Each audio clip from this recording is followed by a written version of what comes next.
દસમો સ્કંદ 56મો અધ્યાય સેમંતક મણિની કથા જામવતી અને સત્યભામા સાથે શ્રી કૃષ્ણના વિવાહ। શ્રી શુક ઉવાચ સત્રાજીતઃ સ્તવન્યામ કૃષ્ણાય કૃતિકિલંબિસઃ સમંતકેન મણિના સ્વયં ઉદ્યમ્ય દત્તવાન। શ્રી સુખદેવજી કહે છે, પરીક્ષિત, સત્રાજીતે શ્રી કૃષ્ણ પર ખોટું કલંક લગાડ્યું હતું। પછી તે અપરાધના નિવારણ માટે તેણે પોતે સ્યમંતક મણિ સહિત પોતાની કન્યા સત્યભામા ભગવાન શ્રી કૃષ્ણને આપી દીધી।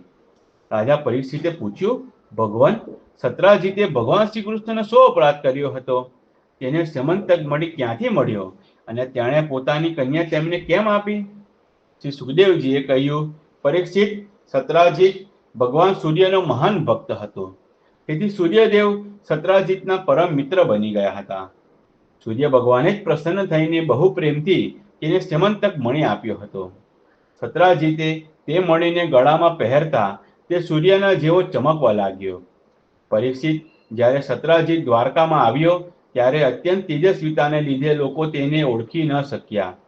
દૂરથી જ તેને જોઈને લોકોની આંખો તેના તેજથી અંજાઈ ગઈ। લોકો સમજ્યા કે કદાચ સ્વયં સૂર્ય ભગવાન આવી રહ્યા છે। તે લોકોએ ભગવાન પાસે આવીને તેમને આ વાતની જાણ કરી। તે સમયે ભગવાન શ્રી કૃષ્ણ ચોસર રમી રહ્યા હતા। લોકોએ કહ્યું, શંખ ચક્ર ગદાધારી નારાયણ, કમલનયન દામોદર, યાદવ શ્રેષ્ઠ ગોવિંદ, આપને નમસ્કાર છે।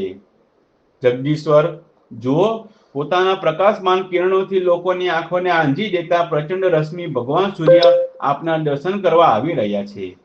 પ્રભુ, બધા શ્રેષ્ઠ દેવતાઓ ત્રિલોકમાં આપને પ્રાપ્ત કરવાનો માર્ગ શોધે છે, પરંતુ તે આપને પ્રાપ્ત કરી શકતા નથી।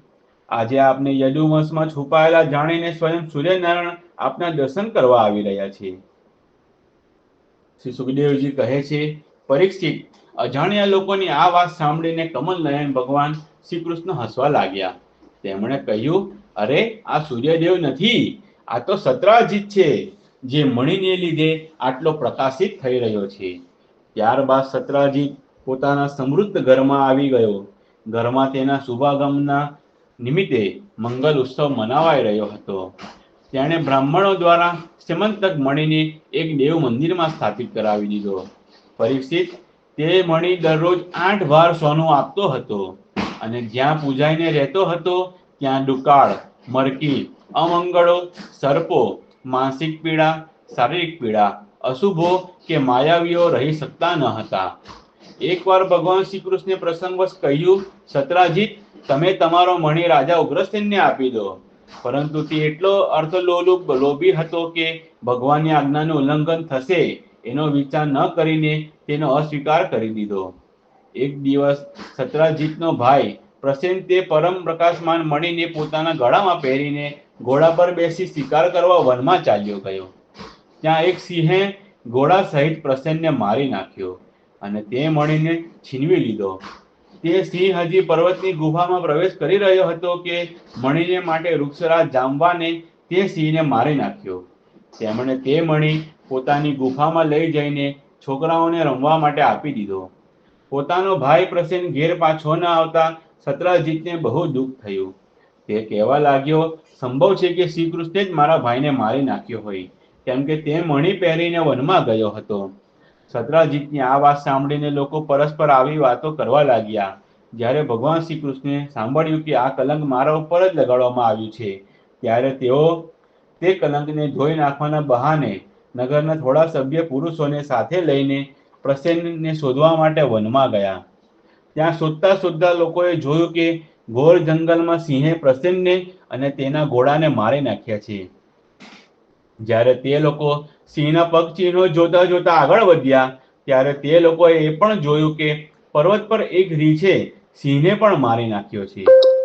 ભગવાન શ્રી કૃષ્ણે બધા લોકોને બહાર બેસાડ્યા અને એકલા જ ઘોર અંધકારથી ભરેલી વૃક્ષરાજની ભયંકર ગુફામાં પ્રવેશ કર્યો।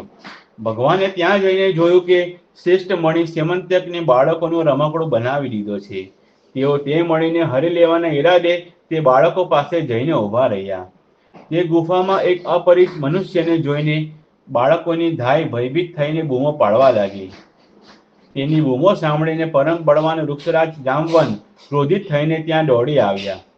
પરીક્ષિત, જાંબવાન તે સમયે કોપાયમાન થઈ રહ્યા હતા. તેમને ભગવાનના મહિમા અને પ્રભાવની જાણ ન હતી. તેમણે ભગવાનને એક સાધારણ મનુષ્ય સમજ્યા અને તેઓ પોતાના સ્વામી ભગવાન શ્રી કૃષ્ણ સાથે યુદ્ધ કરવા લાગ્યા. જે રીતે માંસ માટે બે બાજ પક્ષી આપસમાં લડે તે જ પ્રમાણે વિજયની અભિલાષા ધરાવતા શ્રી કૃષ્ણ અને જાંબવાન એકબીજા સાથે ભયંકર યુદ્ધ કરવા લાગ્યા. પહેલા તો તેમણે અસ્ત્ર-શસ્ત્રોનો પ્રહાર કર્યો, પછી શિલાઓનો, ત્યાર પછી તેઓ વૃક્ષો ઉપાડીને એકબીજા પર ફેંકવા લાગ્યા. છેવટે તેમની વચ્ચે બાહુ યુદ્ધ થયું. પરીક્ષિત, વ્રજપહાર જેવા કઠોર મુક્કાઓથી બંને જણ પરસ્પર 28 દિવસ સુધી વિશ્રામ કર્યા વિના રાત દિવસ લડતા રહ્યા. છેવટે ભગવાન શ્રી કૃષ્ણના મુક્કાઓથી જાંબવાનના શરીરના સાંધા ઢીલા થઈ ગયા. તેમનો ઉત્સાહ ભાંગી પડ્યો, શરીર પરસેવાથી લથપથ થઈ ગયું. ત્યારે તેમણે અત્યંત આશ્ચર્યચકિત થઈને ભગવાન શ્રી કૃષ્ણને કહ્યું, પ્રભુ, હું ઓળખી ગયો. આપ જ સમસ્ત પ્રાણીઓના સ્વામી, રક્ષક, પુરાણ પુરુષ ભગવાન વિષ્ણુ છો. આપ જ બધાના પ્રાણ, ઇન્દ્રિય બળ, મનોબળ અને શરીર બળ છો. આપ વિશ્વના રચયિતા બ્રહ્મા વગેરેને પણ ઉત્પન્ન કરનાર છો. ઉત્પન્ન પદાર્થોમાં પણ સત્તા રૂપે આપ જ બિરાજમાન છો. કાળના જેટલા પણ અવયવો છે તેના નિયામક પરમ કાળ આપ જ છો. અને શરીર ભેદથી ભિન્ન ભિન્ન પ્રતીત થતા અંતરાત્માઓના પરમાત્મા પણ આપ જ છો. પ્રભુ, મને યાદ છે આપે આપના નેત્રોમાં સહેજ ક્રોધનો ભાવ પ્રગટ કરી વક્ર દ્રષ્ટિથી સમુદ્ર તરફ જોયું હતું. ત્યારે સમુદ્રની અંદર રહેતા મોટા મોટા મગરમચ્છો અને માછલા વગેરે જળચર પ્રાણીઓ ખડબડી ઉઠ્યા હતા અને સમુદ્રએ આપને માર્ગ આપી દીધો હતો. ત્યારે આપે તેના પર સેતુ બાંધીને સુંદર યશની સ્થાપના કરી તથા લંકાનો વિધ્વંસ કર્યો. આપના બાણોથી કપાઈ કપાઈને રાક્ષસોના માથા પૃથ્વી પર રખડતા હતા. અવશ્ય આપ મારા તેજ શ્રીરામજી શ્રી કૃષ્ણના રૂપમાં આવ્યા છો. પરીક્ષિત, જ્યારે વૃક્ષરાજ જાંબવાને ભગવાનને ઓળખી લીધા ત્યારે કમલ નયન શ્રી કૃષ્ણે પોતાના પરમ કલ્યાણકારી શ્રી હસ્તનો તેમના શરીર પર સ્પર્શ કરીને પછી અહેતુક કૃપાથી ગંભીર વાણીમાં કહ્યું, વૃક્ષરાજ, હું મણિ માટે જ તમારી ગુફામાં આવ્યો છું. આ મણિ દ્વારા હું મારા ઉપર લાગેલા ખોટા કલંકને મિટાવવા ઈચ્છું છું. ભગવાને આમ કહ્યું ત્યારે જાંબવાને ખૂબ જ આનંદથી તેમની પૂજા કરવા માટે પોતાની કન્યા જાંબવતીને મણિ સાથે તેમના ચરણોમાં સમર્પિત કરી દીધી. ભગવાન શ્રી કૃષ્ણ જે લોકોને ગુફા બહાર છોડીને ગયા હતા તેમણે 12 દિવસ સુધી તેમની પ્રતીક્ષા કરી. પરંતુ જ્યારે તેમણે જોયું કે હજી સુધી તેઓ ગુફામાંથી પાછા ન આવ્યા ત્યારે તેઓ અત્યંત દુઃખી થઈને દ્વારકા પાછા આવ્યા. ત્યાં હવે મા દેવકી, રૂકમિણી, વસુદેવજી તથા અન્ય સંબંધીઓ અને જ્ઞાતિજનોને ખબર પડી કે શ્રી કૃષ્ણ ગુફામાંથી નીકળ્યા નથી. ત્યારે તેમને બહુ દુઃખ થયું. બધા દ્વારકાવાસીઓ શોકમગ્ન થઈને સત્રાજીતને અપશબ્દો કહેવા લાગ્યા અને ભગવાન શ્રી કૃષ્ણની પ્રાપ્તિ માટે મહામાયા દુર્ગા દેવીના શરણે ગયા. તેમની ઉપાસના કરવા લાગ્યા.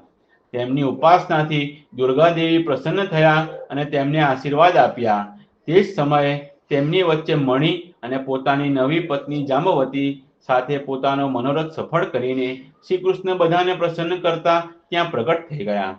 બધા દ્વારકાવાસીઓ ભગવાનને પત્ની સાથે અને ગળામાં મણિ ધારણ કરેલા જોઈને પરમાનંદમાં મગ્ન થઈ ગયા, જાણે કોઈ મૃત્યુ પામ્યા પછી સજીવન થયું હોય. ત્યાર પછી સત્રાજીતને રાજસભામાં મહારાજ ઉગ્રસેન પાસે બોલાવ્યો અને જે રીતે મણિ પ્રાપ્ત થયો તે બધું કહીને તે મણિ સત્રાજીતને આપી દીધો. સત્રાજીત ખૂબ જ લજ્જિત થઈ ગયો. મણિ લઈને તે નીચે મોઢે પોતાની ભૂલનો પશ્ચાતાપ કરતો ઘેર ગયો. તેના મનરૂપી આંખોની સામે નિરંતર પોતાનો અપરાધ નાચવા લાગ્યો. બળવાન સાથે વિરોધ કરવાને લીધે તે ભયભીત પણ થઈ ગયો હતો. હવે તે એ વિચારવા લાગ્યો કે હું મારા પર અપરાધનું પ્રાયશ્ચિત કઈ રીતે કરું. ભગવાન શ્રી કૃષ્ણ મારા પર કઈ રીતે પ્રસન્ન થાય. હું એવું કયું કામ કરું જેનાથી મારું કલ્યાણ થાય અને લોકો મને મહેણા ન મારે. ખરેખર હું અલ્પ બુદ્ધિવાળો શૂદ્ર છું. ધનના લોભથી હું અત્યંત મૂર્ખ જેવું કાર્ય કરી બેઠો. હવે હું સ્ત્રીઓમાં રત્ન જેવી મારી પુત્રી સત્યભામા અને તે સેમંતક મણિ બંને શ્રી કૃષ્ણને આપી દઉં. આ ઉપાય બહુ સુંદર છે. આનાથી મારા અપરાધનું નિવારણ થઈ જશે. આ સિવાય બીજો કોઈ ઉપાય નથી. સત્રાજીતે પોતાની વિવેક બુદ્ધિથી આવો નિશ્ચય કરીને આ કાર્ય માટે પોતે જ પ્રયત્ન કરી પોતાની કન્યા સત્યભામા અને સ્યમંતક મણિ બંને ભગવાન શ્રી કૃષ્ણને અર્પણ કરી દીધા. સત્યભામા શીલ સ્વભાવ, અતિ સુંદર અને ઉદારતા જેવા સદગુણોથી સંપન્ન હતા. ઘણા લોકો ઈચ્છતા હતા કે સત્યભામા અમને મળે. એવી આશાથી કેટલાક લોકોએ સત્રાજીત પાસે તેમની માંગણી પણ કરી હતી. પરંતુ હવે ભગવાન શ્રી કૃષ્ણે તેમનું વિધિપૂર્વક પાણી ગ્રહણ કર્યું. પરીક્ષિત, ભગવાન શ્રી કૃષ્ણે સત્રાજીતને કહ્યું, હું સ્યમંતક મણિનો સ્વીકાર કરતો નથી. તમે ભગવાન સૂર્યનારાયણના ભક્ત છો, તેથી તમારી પાસે રાખો. અમે તો માત્ર તેના ફળના અર્થાત તેમાંથી પ્રાપ્ત થતા સોનાના અધિકારી છીએ. તે તમે અમને આપ્યા કરજો. इति श्रीमद्भागवते महापुराणे पारमहंस्यां संहितायां दशम स्कन्धे उत्तरार्धे स्यमन्तकोपाख्याने 50-50मोऽध्यायः. दसमा स्कन्धना उत्तरार्ध अंतर्गत स्यमन्तकना उपाख्यानमानो 56मो अध्याय समाप्त. बोलो श्री कृष्ण कन्हैया लाल की जय. श्री राम